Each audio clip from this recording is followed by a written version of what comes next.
이스라엘의 초대왕 사울은 베냐민 지파 사람입니다. 베냐민 지파는 이스라엘의 12지파 중에서 가장 작은 지파이죠. 그러니까 이스라엘의 초대왕은 가장 작은 지파에서 나왔습니다. 지파는 작더라도 그 집안이 훌륭할 수 있겠죠.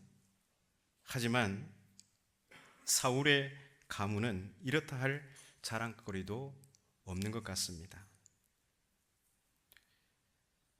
그래서 하나님께서는 인간적인 조건으로 보자면 정말 보잘것없는 그런 출신의 사람을 택해서 하나님의 일꾼으로 기름을 붓습니다. 기름을 붓는 행위는 하나님께서 선택된 자를 구별하여 세운다는 의미입니다. 하나님께 선택된 자를 구별하여 세운다. 그런데 이 사울에게 있어서 기름 부음의 의식은 매우 은밀하게 행해졌습니다. 그리고 얼마 후에 사무엘은 사울을 이스라엘의 왕으로 공증하기 위해서 온 백성을 미스바로 불러 모아 제비를 뽑습니다. 그 자리에서 사울이 제비 뽑힘으로 이제 그는 온 이스라엘이 보는 앞에서 왕으로 취임합니다. 흥미로운 사실은 사울이 왕으로 취임받기 전 있죠. 사무엘에게 기름 부음을 받을 때 나타난 현상입니다. 그 말씀이 사무엘상 10장 9절에 있는데요. 함께 읽어볼까요? 자, 시작. 그가 사무엘에게서 떠나려고 몸을 돌이킬 때에 하나님이 새 마음을 주셨고 그날 그 징조도 다 응하니라. 아멘. 하나님이 새 마음을 주셨다고 합니다.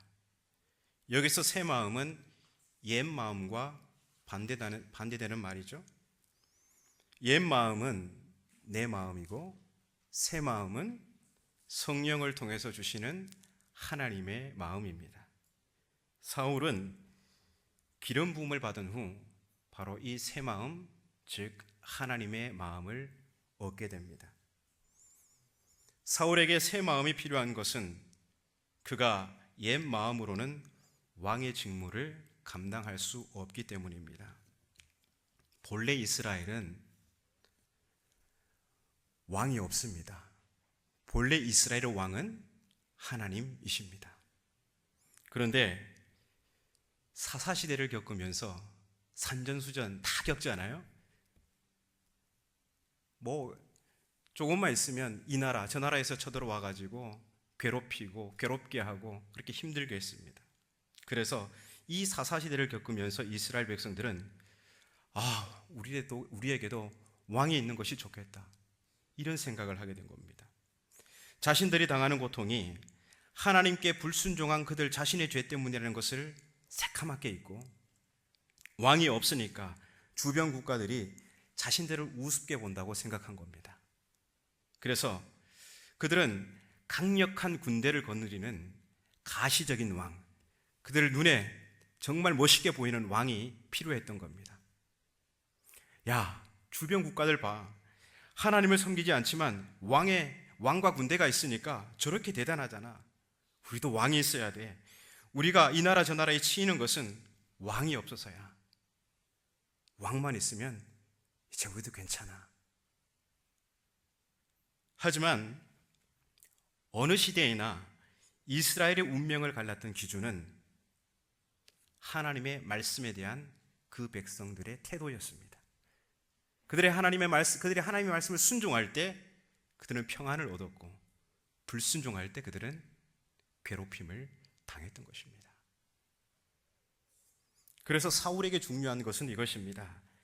이스라엘의 왕은 하나님의 왕적 통치의 대리자이고, 그래서 그는 누구보다도 하나님의 마음을 잘 알고 그 마음을 알아 그대로 다스릴 때 이스라엘에게 평안이 있다는 사실입니다. 사울의 행정조직과 군대가 이스라엘의 승리와 평안을 담보하는 것이 아닙니다. 그래서 사울은 새 마음, 즉 하나님의 마음을 가져야 했습니다. 그래야 하나님의 뜻대로 왕의 직무를 감당할 수 있기 때문입니다. 오늘도 하나님께서는 하나님의 일꾼으로 부름받은 사람들에게 성령을 부어주시는 이유는 바로 이 새 마음, 하나님의 마음을 갖도록 하기 위해서, 그래서 그대로 순종하도록 하기 위해서입니다. 이렇게 볼 때 성령님이 우리 안에서 하시는 일은 하나님과 불일치한 우리 마음을 하나님의 마음에 일치하도록 조율하시는 역할을 합니다. 우리 마음이 완고할 때 조금 풀어주시고, 또 우리 마음이 너무 느슨할 때는 조여주는 그런 조리개 역할을 성령님께서 하십니다. 이제 사울은 하나님께서 주신 새 마음으로 왕의 직무를 감당합니다. 그런데 그가 이스라엘을 다스린 지 2년이 되어서 문제가 발생합니다. 13장 1절의 내용인데요, 그가 이스라엘을 다스린 지 2년에 이렇게 나와 있습니다. 이 표현은 2년의 이 표현은 그가 이스라엘을 다스린 지 얼마 되지 않아, 이렇게 읽으면 됩니다. 그래서 이 표현은 하나님의 뜻대로 이스라엘을 통치하라고 주신 하나님의 마음이 얼마나 빨리 변질될 수 있는가를 암시하고 있습니다. 이 짧은 구절이요. 사울은 왕으로 취임한 직후에 암몬과의 전쟁을 대승으로 이끕니다. 이 전쟁에서의 승리로 사울은 왕으로서 그의 자격을 의심하던 세력의 목소리를 잠재웁니다. 그런데 이게 문제의 발단이 되었을까요? 이후 사울은 반대 세력 없이 평안하게 나라를 통치합니다. 감히 내가 왕을? 어림도 없다는 그 제위처, 그의 겸손한 마음은 이제 이 정도면 꽤 괜찮은 왕이지, 이런 교만한 마음으로 변질됩니다. 교만은 내 안에 계신 성령님을 몰아내어 하나님의 마음이 있어야 할 그 자리에 내 마음이 다시 자리 잡게 합니다. 그래서 지혜자는 이렇게 말하죠. 교만은 패망의 선봉이요, 거만한 마음은 넘어짐의 앞잡이니라. 불과 1년밖에 지나지 않아서 그는 하나님과 마음이 어긋나게 됩니다. 그러니 어떤 일이 벌어집니까? 블레셋과의 전쟁을 앞두고 큰 실수를 하고 맙니다. 제사를 집례할 할 사무엘이 정한 기한대로 오지 않고 백성들은 두려움에 하나둘씩 흩어지자 불안해진 그는 민심을 달래기 위해서, 안심시키기 위해서 자기가 직접 제사를 집례합니다. 마치 시내산에 올라간 모세가 오랜 시간이 지나도 내려오지 않자 초조해진 백성들의 민심을 달래기 위해서 아론이 금송아지를 만들어 그것을 가리켜서 뭐라고 합니까? 이는 너희를 애굽 땅에서 인도하여 낸 너희의 신이로다. 그렇게 한 것처럼 말입니다. 사울의 행동, 인간적으로는 이해할 수 있습니다. 그는 정한 기한을 정확하게 준수했습니다. 그들의 눈앞에는 이스라엘을 압도하는 블레셋 군대가 있습니다. 더 이상 지체했다가는 낭패당할 게 뻔했습니다. 불안한 백성들은 왕에게 묻습니다. 블레셋 군대와 맞설 무슨 방도가 있습니까? 사무엘 선지자는 왜 오지 않는 것입니까? 그는 왕으로서 백성의 물음에 대답할 책임이 있고 그들의 마음을 안심시켜야 했습니다.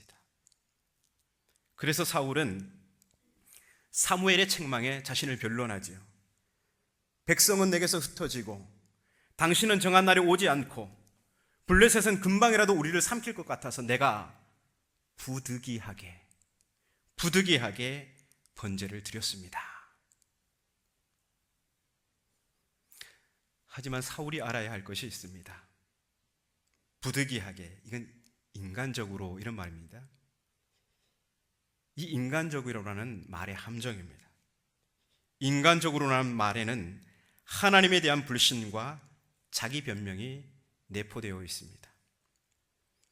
불과 1년 전 그가 암몬과 싸워서 이겼을 때 인간적으로 보면 암몬은 싸우면 안 되는 상대였습니다. 사울은 암몬 군대와 싸우면 패할 수밖에 없는 그런 상황이었습니다. 그런데 이 암몬과의 전투에서 보면 11장 6절을 보면요, 암몬과의 싸움에 앞서 사울이 하나님의 영에 크게 감동됩니다. 즉 인간적인 생각이 자리할 그의 마음에 하나님의 마음이 자리한 것입니다. 그러자 사울은 용기 100배의 사람이 됩니다. 그리고 인간적으로 보면 무모한 싸움이라고 비난받을 수 있는 이 출전 결정에 백성들이 어떻게 반응했을까요? 인간적으로 보면 너무나 무모한 출전 결정입니다. 그런데 온 백성이 여호와의 두려움에 사로잡혀서 한 사람이 나오는 것 같이 나옵니다. 그 많은 백성이 한 사람이 나오는 것 같이 나옵니다. 왕도, 온 백성도 인간적인 생각에 사로잡힌 것이 아니라 하나님의 영에 감동되니까 하나님의 마음에 사로잡히게 됩니다. 사울이 인간적인 생각에 사로잡혔을 때 블레셋 군대를 보고 두려움에 사로잡힌 백성들이 하나 둘 사울 곁을 떠나간 것과는 달리 사울이 하나님의 영에 크게 감동되어 하나님의 마음에 사로잡혔을 때 백성들은 암몬 군대를 보고 두려움에 사로잡히지 않습니다. 오히려 그들은 여호와의 두려움에 사로잡혀서 한 사람같이 나와 모두 전열을 갖춥니다. 이로써 공동체를 이끄는 지도자가 구성원을 이끄는 힘이 어디에서 오는가를 우리는 분명히 알 수 있습니다. 그것은 그 지도자가, 그 일꾼이 하나님의 영에 크게 감동되어서 하나님의 마음을 소유하는 것으로부터 오는 것입니다. 당장 구성원들의 불안을 달래기 위해서 인간적인 자구책을 내놓는 리더 그룹은 구성원들을 이끌 수 없습니다. 왜냐하면 성령께서 그들과 함께 하지 않으시기 때문입니다. 하지만 어느 공동체 리더 그룹이 하나님의 영에 크게 감동되어 하나님의 마음을 소유하면 그 리더는 구성원 모두를 마치 한 사람을 이끄는 것처럼 이끌 수 있습니다. 왜 그럴까요? 그 구성원 모두가 성령의 역사로 인해서 여호와의 두려움에 사로잡히기 때문입니다. 우리가 여호와의 두려움에 사로잡히면 공동체의 눈앞에 있는 블레셋과 같은 무시무시한 과제도 그 앞에서도 당당할 수 있는 것입니다. 제가 동대문구에 있는 한 교회에서 전임 전도사 사역을 하고 거기서 목사 안수를 받았습니다. 평양노예에서 목사 안수를 받았는데 제가 그때 사역하고 있을 때 평일날 한 은퇴 장로님께서 담임 목사님을 찾아오셨습니다. 이유인즉 외국 유학을 마치고 온 조카가 기독교 재단에서 설립한 대학교 그 교원 임용에 지원을 하려고 하는데 그 지원 조건에 교인이어야 합니다. 신앙생활을 하고 있는 사람이어야 합니다. 그런데 그러려면 교인 증명서가 필요하겠죠. 그것 때문에 온 것이죠. 그런데 그 조카가 예수를 믿지 않습니다. 그런데 그 학교는 교인 증명서가 있어야 되고 왜 오셨겠어요? 떼달라고 오셨겠죠. 자, 여러분 이때 담임 목사님은 위조 증명서를 발급해야 할까요? 장로님의 청을 정중히 거절해야 할까요?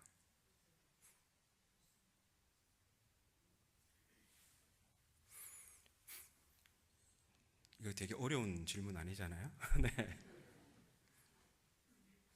이게 목사님께서 지혜를 발휘하셔서 절충안을 내놓으셨습니다. 자, 우리 교회 교인으로 증명서가 발급되려면 우리 교회 교인이어야 하겠죠. 그래서 교인 증명서를 발급받으려면 먼저 우리 교회를 등록하시고 성실하게 예배를 출석하겠다고 다짐하시면 그 후에 발급해 드리겠습니다.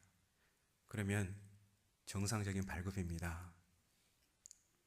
근데 장로님은 그냥 거절당한 거에서 굉장히 기분이 나쁘셨나 봐요. 그리고 조카는 교회를 다닐 생각은 전혀 없었습니다. 다만 임용 절차를 위해서 위조 증명서가 필요했던 것입니다. 그때부터 그 장로님은 이 담임 목사님 이렇게 마주쳐도 얼굴도 보지 않고 오히려 막 목사님 허물을 만들어서 교인들 선동하시고 막 그랬던 기억이 있는데요. 물론 나중에는 이렇게 좀 시간이 걸렸지만 뭐 화해하고 서로 이해하고 그런 시간이 있었습니다. 여러분, 인간적으로 생각하면 순식간에 만드는 그 증명서 하나 만들어주면 서로 좋게 끝났을 일입니다. 인간적으로 보면 말입니다. 하지만 제가 모셨던 그 목사님은 하나님의 마음에 사로잡힌 분입니다. 그분은 하나님의 말씀에 대한 태도도 얼마나 올바른지 제가 참 많은 것을 배웠거든요. 정치적 수단을 발휘하면 서로 좋다는 것을 잘 알고 있지만 그 목사님은 하나님을 더 두려워하셨습니다. 그래서 중요한 것은 우리가 무엇에 사로잡히느냐입니다. 블레셋과 같이 압도적인 힘 앞에서 두려움에 사로잡히느냐, 아니면 하나님의 영에 크게 감동되어 하나님의 마음에 사로잡히느냐. 근데 여러분, 이 하나님의 영에 감동되면 이게 꼭 좋은 것만은 아닙니다. 잘 들으셔야 됩니다. 잘못 이해하시면 안 됩니다. 주전 8세기 중반 이후에 나온 예언자들을 문서 예언자들이라고 합니다. 왜냐하면 자기 이름으로 된 책이 있어요. 예레미야, 이사야, 아모스, 미가, 호세아, 요엘 막 다 이런 사람들은 자기 이름으로 된 책에 있는 예언자들을 가리켜서 문서 예언자들이라고 합니다. 그런데 이때 특징이 뭐냐 하면 예언자들로부터 기적이 전혀 일어나지 않습니다. 엘리야, 엘리사 때는 막 죽은 자도 살리고 막 벌떡벌떡 일어나고 막 기적도 베푸는데 문서 예언자 이후 주전 8세기 중반 이후에는 예언자들로부터 기적이 일어나지 않습니다. 근데 이 예언자들에게 하나님의 말씀이 임해요. 하나님의 감동이 임해요. 그러면 하나님의 감동이 임하면 이 사람 예언자들이 어디에 서야 될까요? 불의한 권력자 앞에 서야 됩니다. 하나님의 영에 감동된 선지자들은 불의한 권력자들, 왕 앞에 서가지고 하나님의 심판을 예고해야 됩니다. 강력하게 선포해야 됩니다. 그러면 뭐가 따를까요? 고스란히 위험이 뒤따르고 살해 위협이 뒤따르고 그렇습니다. 그러나 왕 주변에 다른 예언자들도 있었어요. 고용된 예언자들. 그들은 항상 왕에게 좋은 말만 해줍니다. 좋은 말만 해주니까 복지가 보장되겠죠. 먹고 살 길이 보장됩니다. 그런데 하나님의 영에 사로잡힌 예언자들은 권력자들 앞에 서서 그들의 죄를 조준하기 때문에 언제나 위협이 뒤따릅니다. 오늘날도 하나님의 말씀에, 하나님의 영에 사로잡혀서 하나님의 말씀을 제대로 선포하면 그 말씀의 일꾼은 그런 위협에 빠질 수밖에 없습니다. 여러분, 우리 공동체 앞에 놓인 혹시 블레셋과 같은 우리를 압도하는 그런 과제들이 있습니까?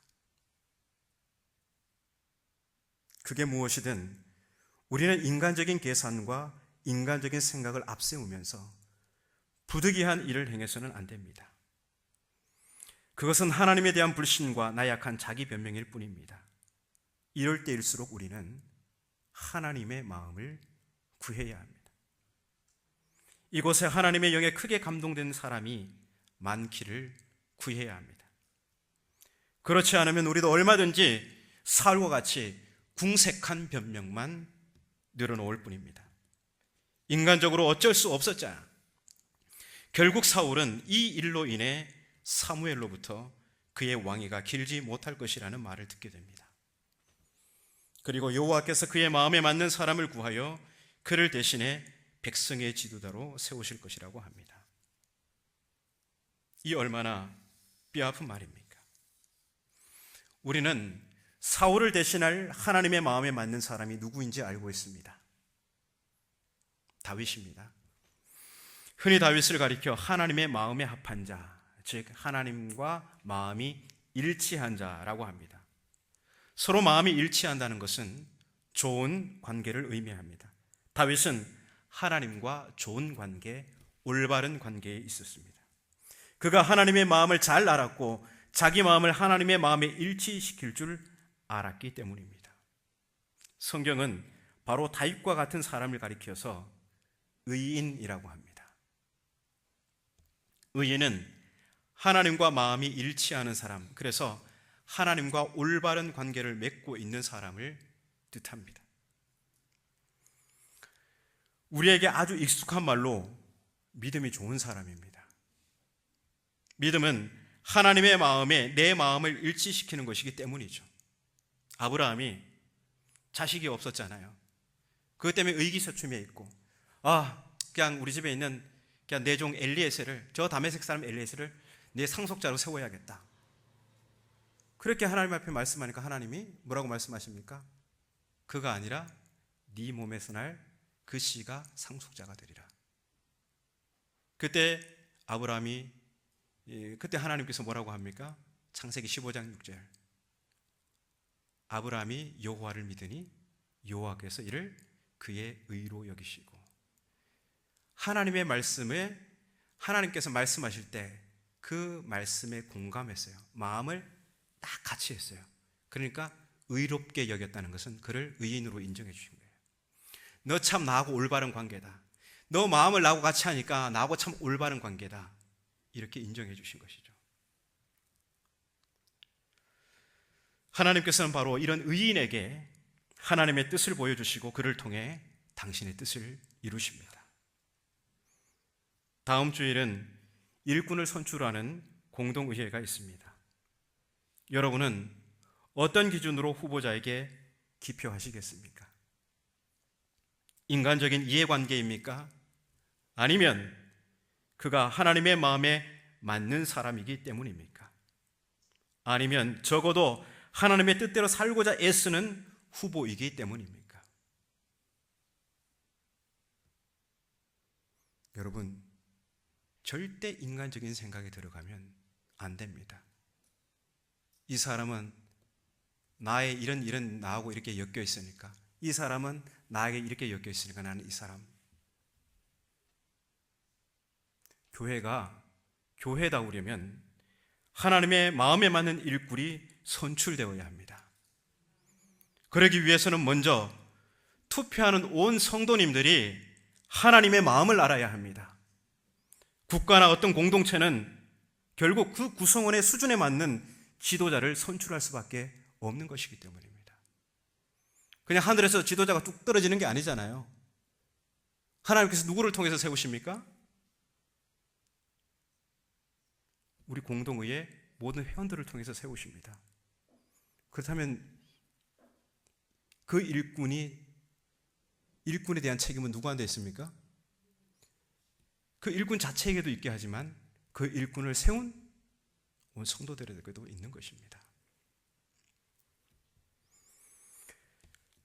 오늘 말씀을 토대로 변질된 사울의 신앙을 반면교사 삼아 지도자를 선출하는 본질적인 기준이 있다면 그것은 지금 그가 있는 자리에서 얼마나 겸손한 마음으로 신실했는지를 보면 됩니다. 그 후보자가 집사의 직분을 맡았을 때, 아니면 화장실 청소를 맡았을 때, 아니면 운행 봉사를 맡았을 때, 그 일을 맡았을 때 성령을 통해 주신 새 마음을 지금까지 잘 간직하며 충성하고 있는가를 보면 됩니다.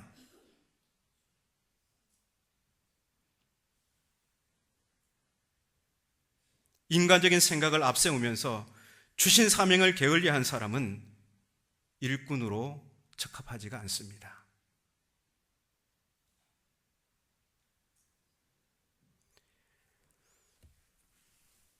누가 하나님의 마음을 작은 일 맡겼을 때, 보잘것없는 일 맡겼을 때 이거 하나님께서 주신 일이라고 생각하면서 두려운 마음으로 지금까지 그 마음 변치 않고 해온 사람, 묵묵히 그렇게 지금까지 한 길을 걸어온 사람,